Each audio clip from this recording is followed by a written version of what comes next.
अगर आप लोगों में से कोई भी ऐसा है जो फॉर द फर्स्ट टाइम मुझे देख रहा है, तो मैं आप सभी लोगों को बता दूं कि मेरा नाम अदिति है। पेपर 1 और पेपर 2 कंप्यूटर साइंस लेते हैं बच्चे।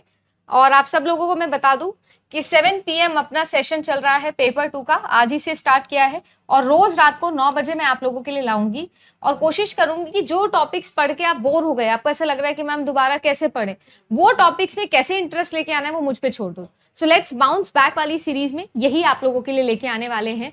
आपको बता दूं कि दिसंबर का कोर्स भी ऑलरेडी लॉन्च्ड है, अच्छी क्वालिटी के साथ में, प्रॉपर काउंसलिंग स्कीम के साथ में एंड आप लोगों के लिए प्रॉपर स्टडी प्लानर के साथ में पूरा का पूरा दिसंबर कोर्स प्लान हो चुका है। जैसे मैंने बोला था 1 जुलाई से होगा कोर्स, तो 1 जुलाई से ही शुरू करेंगे, है ना। और जितने भी एक एक चीज आप लोगों के लिए मेहनत करके यहाँ पर प्लान करके लाई गई है, आपके पास में कॉल नंबर है, आप इस पे कॉल कर सकते हो और अपना कोर्स एनरोल कर सकते हो। मैं 1 जुलाई से तैयारी स्टार्ट करवा दूंगी।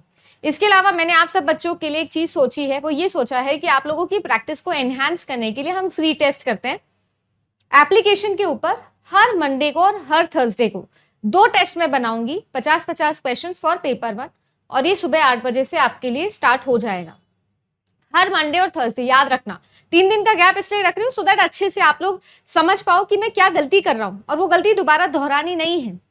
सही है ना। तो आपके लिए मंडे और थर्सडे सुबह 8 बजे ऑल इंडिया फ्री टेस्ट होगा। JRF अड्डा एप्लीकेशन पर जाकर आप लोग ये फ्री टेस्ट आराम से दे देना, कोई लोड नहीं है।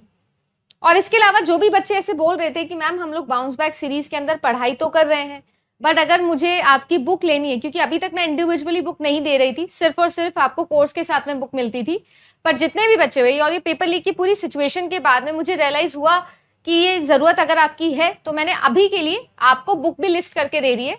तो आपकी चाहे पेपर 1 की हो या पेपर 2 की हो, आप इस तरीके से जो बुक है अकेले बुक भी जाके खरीद सकते हो, है ना। तो JRF अड्डा एप्लीकेशन पे मिल जाएगी, पेपर 1 की भी मिल जाएगी और पेपर 1 प्लस पेपर 2। जो स्ट्रक्चर ऑफ आर्ग्यूमेंट है उसमें आप लोगों को ये चीज ध्यान रखनी है कि आपके ऊपर यहाँ पर ये जिम्मेदारी है कि आपको चेक करना है कि सबसे ऊपर आप लोगों का क्या आएगा, मेजर प्रेमाइसेस आएगा, उसके नीचे आप लोगों के लिए क्या आएगा, माइनर प्रेमाइसेस आएगा, ठीक है जी, और इसके नीचे आप लोगों के पास में क्या आएगा, कंक्लूजन आएगा। यही आप लोगों के एक स्टैंडर्ड आर्ग्यूमेंट जो होता है उसकी फॉर्म होती है। तो स्टैंडर्ड स्ट्रक्चर में एक तो आपको ये फ्लो फॉलो करना है, साथ ही साथ जो आप लोगों को दूसरी चीज फॉलो करनी है वो ये करनी है कि यहाँ पर आप लोगों के पास में जो टर्म है वो 3 ही हो सकती है। आप लोगों के पास में 3 टर्म्स जो है उसकी मदद से ही कोई ना कोई आर्ग्यूमेंट बन सकता है। वो 3 टर्म्स कौन सी है, वो है आप लोगों की मिडिल टर्म, वो है आप लोगों की मेजर टर्म और वो है आप लोगों की माइनर टर्म। आपके पास में सिर्फ यही 3 टर्म्स के थ्रू हम किसी भी एक आर्ग्यूमेंट को वैलिड आर्ग्यूमेंट वाली कैटेगरी के लिए कंसिडर कर सकते हैं। आपके पास में क्या स्टेटमेंट लिखा हुआ है, प्रीमाइस नंबर 1 लिखा हुआ है, all politicians are good in rhetoric, all counsellors are politicians, therefore all counsellors are good in rhetoric. अब सीन ऐसा है, सबसे पहली बात तो ये चीज देखेंगे कि यहां पर मेरे पास में मेरे दोनों प्रेमाइसेस और कंक्लूजन के अंदर मिला के हमेशा 3 ही टर्म्स मिलेंगी। जैसे कि नोटिस करिएगा, मैं यहां पर बात करूं तो ये सब्जेक्ट और ये आप लोगों का प्रेडिकेट, यहां पर बात करूं तो ये सब्जेक्ट और ये आप लोगों का प्रेडिकेट, यहां पर बात करूं तो ये सब्जेक्ट और ये आप लोगों का प्रेडिकेट। टोटल सब्जेक्ट और प्रेडिकेट अगर काउंट करेंगे तो आपके पास में 3 अलग अलग प्रकार के टर्म्स हैं। देखो, पॉलिटिशियंस है, काउंसलर्स है और आप लोगों के पास में रिहॉट्रिक है। इसके अलावा आपके पास में कोई भी चौथा टर्म नहीं है, कोई भी 4th टर्म आपके पास में नहीं है। आपके 3 स्टेटमेंट के अंदर यही तीनों टर्म्स बार बार रिप्लेस हो रही है। आपने बोला कि मिडिल टर्म होगा, आपने बोला कि माइनर टर्म होगा और आपने बताया कि मेजर टर्म होगा। तो देखो हम कैसे पहचानते हैं, सबसे पहले हम लोग कंक्लूजन के पास में जाएंगे और कंक्लूजन भैया को पकड़ेंगे किससे, देयरफॉर से। जिसके आगे देयरफॉर लिखा होता है वही तो कंक्लूजन होता है। कंक्लूजन यूजुअली लास्ट लाइन के अंदर हम लोगों को मिल जाता है।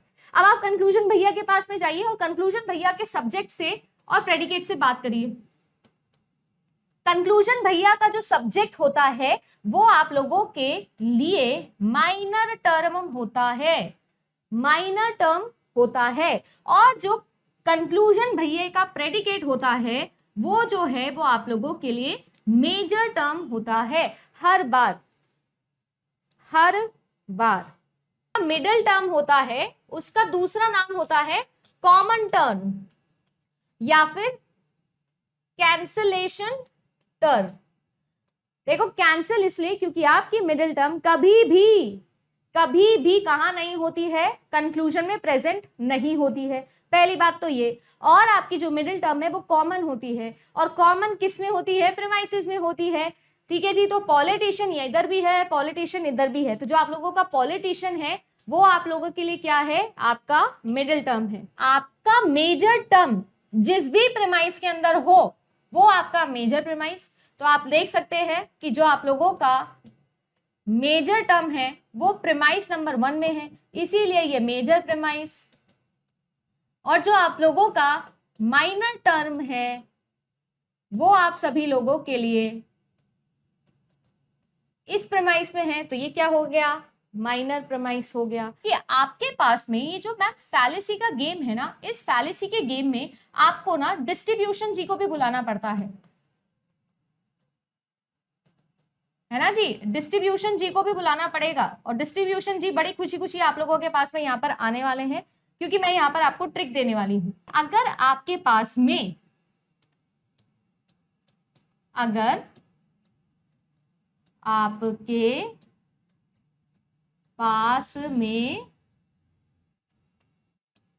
किसी भी, देख लो मैं आज पेड़ की जैसे पढ़ा रही हूं आपको हिंदी में लिख लिख के।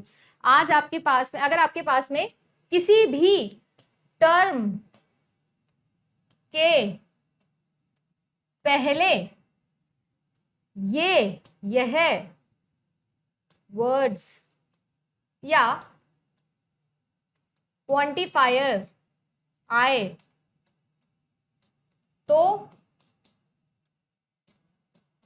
वह डिस्ट्रीब्यूटेड कहलाते हैं।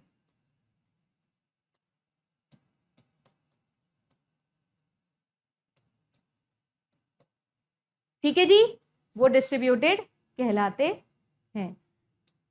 क्या क्या टर्म आनी चाहिए, नो,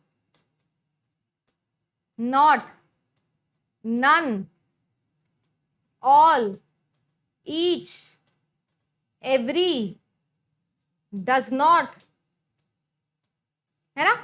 इस तरीके के टर्म्स अगर आपके पास में किसी भी टर्म के पहले आ रहे हैं तो वो जो टर्म है वो क्या होगी, वो आप सभी लोगों के लिए डिस्ट्रीब्यूटेड होगी। मैम आपने अभी अभी हमको ये ट्रिक सिखाई थी कि जो बॉय जी है उनके आगे नो लिखा हुआ है तो 100% ये तो डिस्ट्रीब्यूटेड है, ठीक है, ये तो डिस्ट्रीब्यूटेड है 100%। बट स्मार्ट के बारे में क्या बताना चाहोगे, क्या स्मार्ट भी डिस्ट्रीब्यूटेड है? जी हाँ, मैं हूं खलनायक वाला। हाँ, ऐसा क्यों बोल रही हूं, ऐसा इसलिए बोल रही हूं क्योंकि जो नो है उसने बचपन में एक गाना सुना था, हम तो डूबेंगे सनम साथ में तुम्हें भी ले डूबेंगे। तो जो आप लोगों का नो जी है, नो जी जो है वो इसको भी लेके डूबता है और इसको भी लेके डूबता है। नो एक ऐसा स्पेशल टाइप का, या फिर नन एक ऐसा स्पेशल टाइप का क्वांटिफायर है कि ये सब्जेक्ट और प्रेडिकेट दोनों को लेकर ही डुबकी मारता है, सब्जेक्ट और प्रेडिकेट दोनों को लेकर ही डुबकी मारता है। डिस्ट्रीब्यूशन याद रखेंगे। देखो अगर आप लोगों को ये छोटे छोटे से रूल याद हो गए तो मैं आपको गारंटी कहती हूँ कि आपको सारी टाइप की फैलेसी एक ही बारी में याद हो जाएगी।